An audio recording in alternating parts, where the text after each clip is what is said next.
I went to meet with Philippe Jarouski in France, and I had in my briefcase scores of 4 Steffani operas. And I opened up Niobe as the first one, and I showed him some of the arias that he would sing in the role of the king. And he looked at these and said, I don't even need to look at the others. This is magnificent music. I've never seen anything like this before. I must sing this opera. Can I please do this with you? And we said, okay, 2011, sold. So that's how it all happened.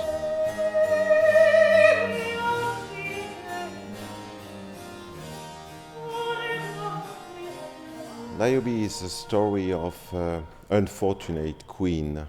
Niobe, queen of Thebes, has been given birth to many children and is married to King Amphion, who is an amazing musician. And she gets very vain about this situation, so vain that in fact she thinks she is more important than the gods, which obviously is not well received by the power from above.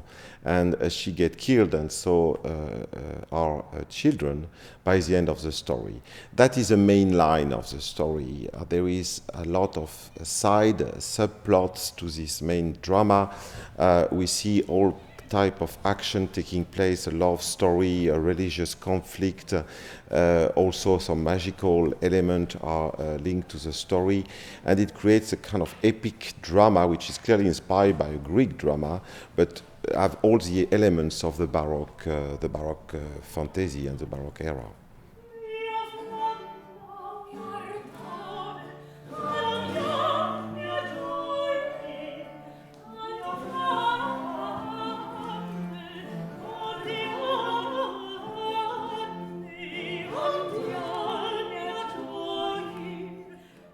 She's not only ambitious, she manipulates everybody in the court. And when I first read it, I just thought, she's just not a nice person.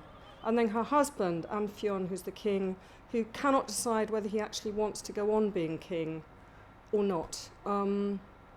So it's a very, very complicated piece with many layers. A complicated piece to stage, and less complicated in a way to costume, because everybody just has one look. But many layered. How do you die? I just put you salt kill yourself. here, and after Suicide. slightly, it's a sweet suicide. Okay, It's not so suicide. violent.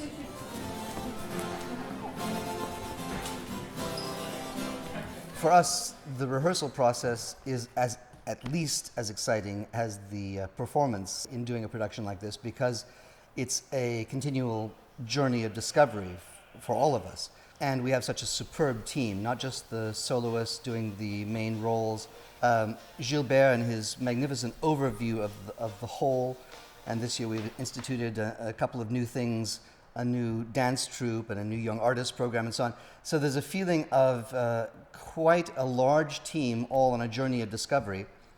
And what we're discovering, one thing is that the demands made on the solo singers are enormous. Each person, each cast member must be a superb virtuoso to accomplish the part that's given to them. In some operas of the 17th century in particular, that kind of virtuosity is only demanded perhaps of a few or the lead role or a couple of lead roles.